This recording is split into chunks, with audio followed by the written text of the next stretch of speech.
Ujuk-ujuk itu Presiden Prabowo mengundang ketua partai Kim Plus Plus ke rumah pribadinya di Kertanegara.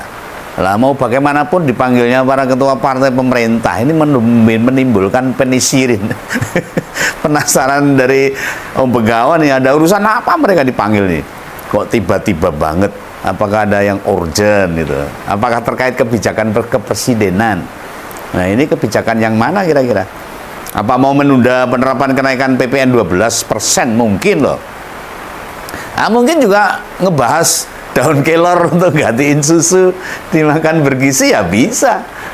Lah apa perkara kekeliruan dirinya yang mau memaafkan koruptor? Wah, yes, ayolah. Menurut ngompoler yang dibahas kemarin tuh soal apa? Mari kita bedah aja. Kira-kira data yang masuk seperti apa itu. Nah sebenarnya Om Begawan kasihan ini sama Pak Prabowo ini. Nah gimana nggak kasihan? Dia kayaknya sendirian aja tuh pasang badan itu, menjelaskan banyak program pemerintahan yang banyak diperbincangkan rakyat dan semuanya kebutuhan rakyat itu. Neng diperbincangkannya itu selalu negatif. Lalu dia terus pasang badan terus untuk melawan kenegatifannya tadi.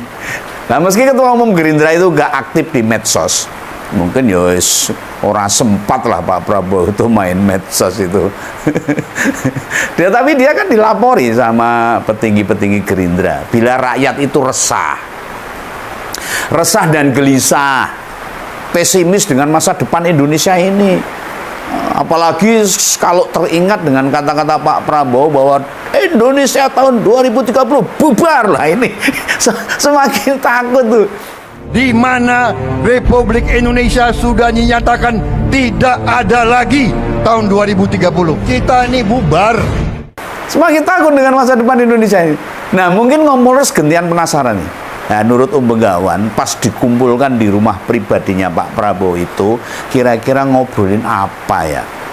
Tapi kalau menyimak apa yang disampaikan Presiden, Ketua Umum Golkar, sama Ketua Harian Gerindra, ada yang ditutup-tutupi kelihatannya itu. Nah, pemilik kucing bernama Bobby, Pak Prabowo ini membahas hal yang umum terkait isu-isu yang menghangat saat ini. Ngakunya sih ngomongin libur Nataru, Natal dan Tahun Baru. Masa bahas liburan Nataru sampai 2 jam gitu. Dan dilakukan tertutup. Wah, Nataru itu kan sesuatu yang terbuka aja, semua masyarakat pengen tahu, pengen mengerti, dan itu tidak ada yang dirahasiakan lah. Paling masalah lalu lintas dan sebagainya, masalah transportasi dan lain sebagainya. Dan setelah pertemuan itu langsung pada gak ngomong ke media, tutup mulut. Pada nggak berani berkomentar. Nah, barangkali situasi politik terbaru ya kayak apa itu, kepala negara butuh mendengar pandangan beberapa ketua partai mungkin. Padahal sebenarnya udah dengar sendiri loh, Pak Prabowo udah menyaksikan sendiri loh, seperti apa kondisi politik, hukum, ekonomi dan sebagainya di Indonesia ini. Nah, sementara Pak Bahlil, Ketua Umum Golkar itu menuturkan bahasanya itu lebih pada hal umum. Ya umum tuh kayak apa? Ya mungkin ya termasuk Natalan juga, tapi kok tertutup? Enggak, biasa-biasa aja. Enggak, ngumpul aja mau nemenin Pak Presiden untuk datang ke Natal. Sementara Pak Sumidasko yang nambahi kalau mereka ngobrol tentang ekonomi, ya beda lagi. Situasi politik hingga rencana kenaikan PPN 12%. Wah, ini Om Begawan ini malah curiga ini. Bukankah ada isu yang juga penting tuh yang dalam pandangan ngompol loh. Mereka hanya fokus pada politisasi Pak Hasto. Mungkin ini kecurigaan Om Begawan loh ini. Mengapa hal ini dibahas para ketua umum partai Kim Plus Plus? Nah, suka atau tidak suka, ini ngefek kok ke pemerintahan masalah Pak Hasto ini.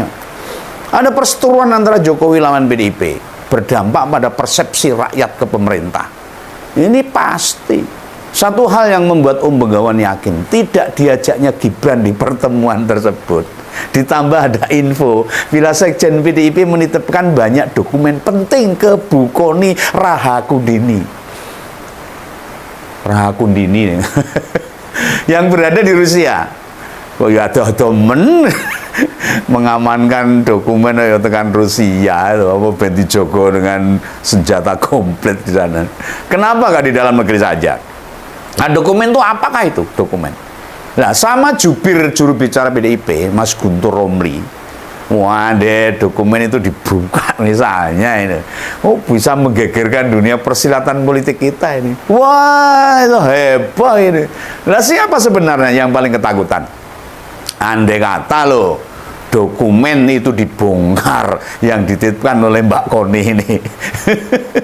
Bagaimana jadi kebergeten pengen tahu itu dokumen apa itu. Nah, dalam perkiraan Ngompol, perkiraan Om Begawan, dokumen yang dibawa ke sana itu dokumen asli.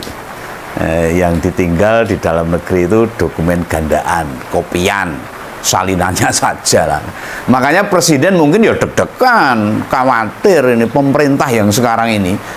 Halo teman-teman, kembali lagi bersama saya di channel ini. Salam NKRI harga mati. Nah teman-teman, dalam video ini ada sebuah cuplikan dari Mas Begawan mengatakan duar Prabowo kumpulkan ketua partai, Kim Plus mau tinggalkan Jokowi. Nah teman-teman, saya akan membacakan beberapa komentar mengenai hal tersebut ya teman-teman. Ada beberapa menteri rezim yang ada proses hukum berlindung di pemerintahan sekarang titipan Mulyono.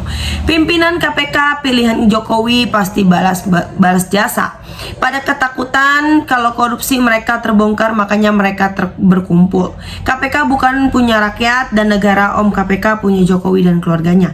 Pak Prabowo harus sadar, banyak orang yang bersembunyi di pemerintahannya.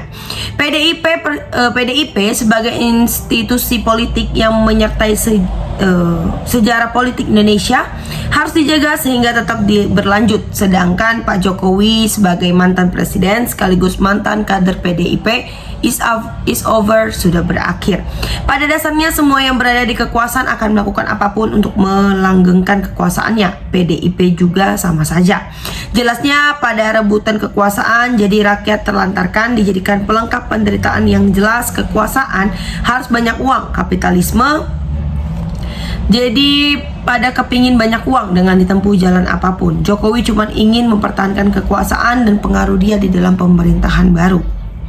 Untuk PDIP agar maju terus, jangan mundur, buka dokumen-dokumen itu. Jangan ada kata untuk tidak membuka dokumen itu, biar negeri ini berjalan dengan benar. Gimana ndak segeralah ganti Panglima TNI dan Kapolri-nya yang merah putih banget. Resah dan gelisah, selamat menyongsong tahun 2025. Semoga opini-opini dari yang mencerdaskan dan mengajak netizen berpikir dan bernalar waras selalu didengar Bapak Presiden terpilih. Mulyono sumber masalah di negeri kita, merusak stabilitas nasional, dipecat PDIP, marah. Saya setuju dengan KPK, bubarkan aja, beda dengan KPK dari zaman Antasari. Ashar sehebat sekarang hanya untuk pemukul lawan yang mengkritis. Yang pegang kunci surga adalah Prabowo, maka dari itu yang korupsi harus pinjam kuncinya surga Pak Prabowo. Berat juga rasanya mengatakan ini, namun mau bagaimana lagi, pada akhirnya becik ketitik olo ketoro sopo kang. Oke teman-teman, silakan berikan tanggapan teman-teman dalam kolom komentar ini sehingga kita dapat bertukar pikiran antar satu dengan yang lain dalam kolom komentar ini. Terima kasih teman-teman. Bongkar TV melaporkan.